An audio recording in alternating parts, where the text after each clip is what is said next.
Memang mungkin ada yang banyak berbicara, sekarang kita pahit, nggak apa-apa pahit. Memang mungkin kita susah nggak apa-apa. Tapi kita melihat bahwa ada titik yang sangat terang yang kita tuju. Nggak bisa kita bermanja-manja, nggak bisa kita bermalas-malasan dan menjadi negara kuat, nggak ada. Banyak yang dari kita ini ingin melemahkan bangsa ini dengan cara-cara yang tidak beradab. Tuding-tuding ke saya, Jokowi itu anti asing, gagal, hilang. Ganti lagi isu PKI, ganti lagi isu utang. Isu utang saya dilantik itu utangnya sudah 2.700 triliun. Bunganya setiap tahun 250 triliun. Kalau 4 tahun udah tambah 1.000. Ini kalau masih ada yang main-main, saya gigit sendiri. Sudah mulai ngerti ya, oh di sini. Saya sudah mulai ngerti, oh di sini. Saya sudah mulai ngerti. Kalau masih ada yang main-main, sekali lagi, yang gigit saya sendiri. Lewat cara saya.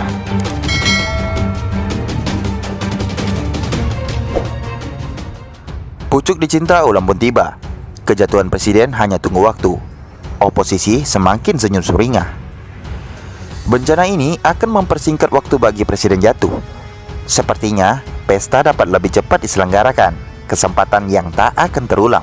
Isu utang saya dilantik itu utangnya sudah 2.700 triliun. Bunganya setiap tahun 250 triliun. Kalau 4 tahun udah tambah 1.000. PKI, anti asing, utang, TKA, ijazah balik lagi ke PKI. Terus saja begitu isu yang dilempar untuk menghajar Jokowi. Kadang-kadang diseling juga dengan isu kriminalisasi ulama. Terkesan lucu dan kurang kreatif, tapi itulah faktanya. Penolakan atas sosok Jokowi tak pernah berhenti. Isu itu selalu dilempar di tengah situasi apapun, termasuk di tengah pandemi COVID-19. Sebelum bencana global COVID-19 melanda dunia termasuk Indonesia, pihak oposisi di negara ini telah senyum-senyum sumringah melihat jungkir baliknya pemerintah merevisi semua target APBN akibat dampak perang dagang dua raksasa ekonomi dunia, Amerika versus China. Perang dagang yang sungguh menghancurkan rencana banyak negara, tak terkecuali Indonesia. Meja-meja mulai disusun dalam format pesta. Hidangan sudah dipesan, undangan sudah disebar. Pesta tengah dipersiapkan oleh lawan politik Jokowi. Sementara itu, bencana global dalam bentuk yang lebih mengerikan datang. Virus COVID-19 dalam waktu singkat meruntuhkan semua kepongahan manusia. Sudah tentu, Indonesia makin terpuruk. Belum lagi selesai dampak perang dagang Amerika versus China, datang lagi kesusahan lain. Pandemi COVID-19 melanda. Pucuk dicinta ulang pun tiba. Kejatuhan presiden hanya tunggu waktu. Oposisi semakin senyum sumringah. Bencana ini akan mempersingkat waktu bagi presiden jatuh.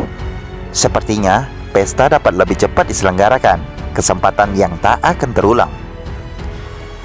Memanfaatkan media sosial dan diamini dengan kencang oleh para pembencinya, sudah tentu yang teriak hanya proksinya.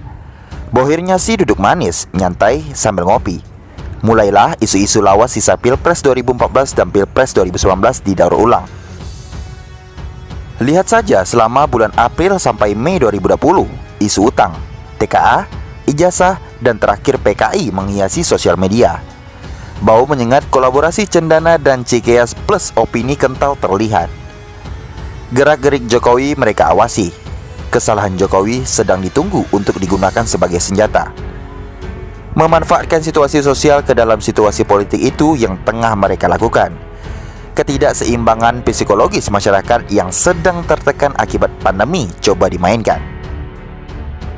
Isu yang dihembuskan itu adalah perlawanan mereka yang terusik selama ini oleh Jokowi. Mengapa isu yang menerpa Jokowi tak pernah berhenti dan selalu seputar seperti judul di atas? Karena Jokowi dianggap biang kekacauan dari pesta pora yang selama ini berlangsung di dalam negeri. Bayangkan, bertahun-tahun sistem sudah berjalan dengan teratur dan tiba-tiba muncul pengacau yang sok bersih, sok tidak mau terlibat dalam pesta yang selama ini milik mereka. Pesan yang disampaikan jelas, yaitu mereka ingin pesta itu kembali menjadi milik mereka. Tak ada yang ideal. Jokowi hanya manusia biasa jauh dari sempurna. Namun, takdir telah memilih dirinya untuk membawa kapal besar bernama Indonesia. Dirinya yang terpilih. Tak perlu memandang sosoknya, tak penting. Bukankah alam demokrasi sendiri yang telah menghantarkan sosok Jokowi menjadi presiden terpilih? Saat dirinya terpilih, semestinya konsistensi pilihan hidup bernegara harus diambil tanpa tawar-menawar. Tak ada lagi proses dukung-mendukung. Selesai semua tanpa kecuali. Pejabat tertinggi negara ini telah hadir. Semestinya telah selesai pro dan kontra sosok presiden terpilih. Apa sebenarnya yang terjadi di negeri ini? Seorang presiden yang terpilih secara demokratis nyatanya mendapat penolakan dari rakyatnya sendiri segila dan semasif Jokowi. Tapi di sisi lain, seorang Jokowi mendapat dukungan super militan dari pendukungnya. Lelah? Sudah tentu. Tak ada ruang bernapas bagi demokrasi yang sesungguhnya. Ruang debat selalu riuh tanpa manfaat, termasuk di situasi pandemi ini. Memancing di air keruh dianggap kesempatan yang tak akan terulang. Miris? Pasti. Di tengah kegalauan situasi pandemi COVID-19 yang berujung pada ancaman krisis ekonomi dan sosial di negara ini, mestinya sesama anak bangsa mampu menahan diri. Tapi harapan itu mustahil terjadi. Ada bencana atau tidak ada bencana, faktanya lawan-lawan politik Jokowi terus saja bereaksi dalam masa sulitnya pandemi ini. Prihatinnya lagi, bukan hanya lawan politik saja yang menyerang. Bahkan, yang semula kawan seiring pun kini tengah menggalang kekuatan untuk menjatuhkan Jokowi. Ibarat kata mereka telah siap di tikungan dengan membawa bensin di tangan menunggu munculnya percikan api. Jadi kesimpulannya, silakan saja ditebak isu apa yang akan dilempar setelah isu PKI oleh lawan politik Jokowi. Apakah isu TKA, apa isu anti asing? Pastinya berputar-putar sepanjang judul di atas. Lagu lawas tapi lumayan masih bisa didaur ulang. Barangkali laku dijual dan ada yang tertarik. Bagaimana menurut Anda?